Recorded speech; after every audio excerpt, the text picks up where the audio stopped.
Assalamu alaikum. Detroit. Mob's #1. So y'all, like, man, you said Mustafa, Grandmaster, and Ishmael, Rasul too. But I think about Rasul's trial, what he's going through with his blindness, losing his eyesight, and dialysis and things of that nature. I think he got more of a handle of his hypocrisy. And I believe that brother is on his way to healing. I believe that, and I hope that that's true. But the minister has said to us over and over and over again that someone close to him is going to betray him, and that Judas is a mindset. So how can you be shocked if you hear somebody sound an alarm and say that these brothers have betrayed the minister? The only thing you can want to know is how and prove it. You can't say this is some bull crap when the minister himself has told you that somebody's going to betray him close, and that Judas is a mindset. The mindset is treating the believers like shit. These men feel entitled to authority because of their birthright. But you got it twisted, because that's the same way Wallace felt, and the believers back then. And they forced Wallace in. He tore down the work of his father. He tore down the work of the messenger of God. And the Honorable Minister Louis Farrakhan built his work back up. And no other person that loved Elijah has done a better and bigger work than him, even for those who disagree with the minister in the way that he represents Elijah. But Allah has shown the world that Elijah and Master Farad Muhammad is with Farrakhan. The minister just tweeted, you have to be careful with your decisions when you're in authority. It just tweeted it. You gotta do authority in the name of God. Y'all doing it in the name of money.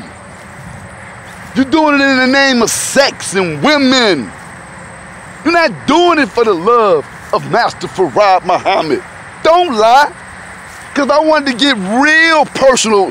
I can call out some deep stuff personally about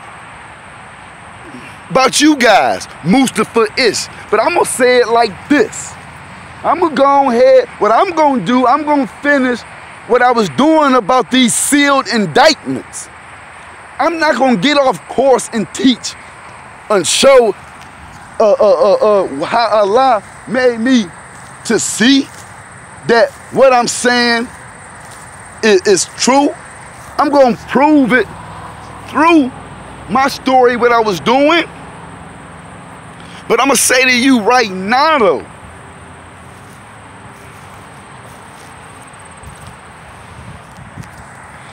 Allah tricked these brothers, set them up, blinded their eyes and heart.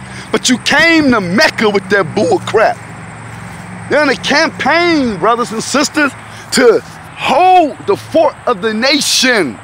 They're here to overthrow the nation because they feel as if the nation is theirs and it's not. The nation belongs to the believers, and you have right to it through the trials and tribulations of both of you guys' fathers. But that bull crap that y'all doing, you don't deserve the right. You have to earn it. It's not just a birthright.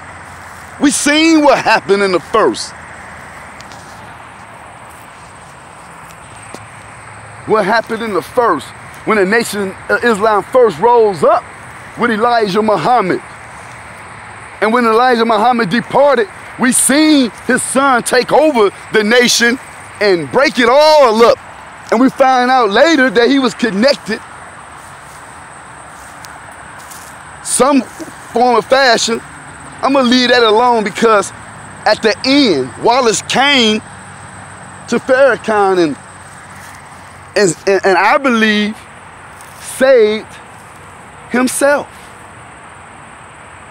The minister said that he had a job to do too. So when he came back to the minister and did the Juma prayer, that was more than enough for me, even though I can feel the pain of those who was maybe up under him when he broke down the teachings and separated and sold things. I can feel that, but I'm looking at the period of a man's life. When a man is dead, I look at the period. Now I look at his life. And by him coming back to the minister, that's more than enough to me. The same way with Malcolm, when he made that apology to the Honorable Elijah Muhammad on that tape. I'm happy with those brothers. Yes, sir. I'm happy for them. It's so much, brothers and sisters. And I gotta take my time with this. And it's gonna be a few things, because I am out here alone, me and Allah. The Honorable Minister Louis Farrakhan grabbed my hand with both of his hands. And he told me, brother, I'm gonna help you. He told me that it's gonna be me and you, brother. Now I understand, Apostle. Now I understand what your words mean based on the things that Allah has revealed to me and the information that I have and I have to share. And I'm only sharing it in the case and the cause and to pull my brothers back to the straight path while the minister is here. Because if the minister depart and that bull crap that y'all talking based on the instructions that you left behind, Minister Farrakhan, how to deal with anybody that's trying to overthrow the nation. These brothers are running around the nation trying to implant the fact for anybody who raises up against the minister's words to handle them. That's what they're doing. But I'm rising up now. I'm telling you now that these are the individuals that have overthrown the nation. And they never, see what they're doing? They're doing the same thing they've been doing for years. But they never predicted Facebook. They never predicted social media. You never thought that someone could connect the dots and be able to demonstrate and show clearly your faults. You are lost in arrogance and pride. You are lost in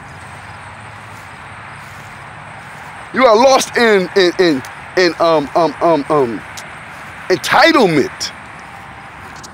And you better change, because Allah has something coming right behind the things that I'm saying.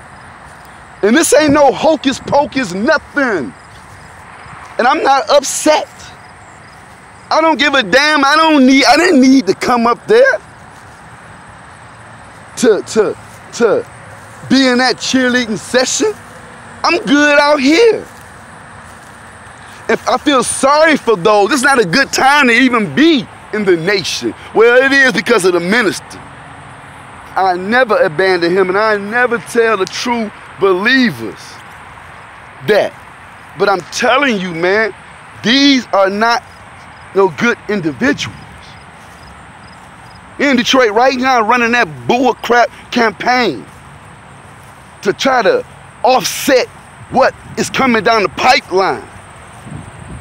The same bull crap that I'm talking about, innocent people have bumped into it and started sending information to Chicago. And Chicago got the exact same damn information that I've been sending them from multiple people, from their own friends, from their own brothers.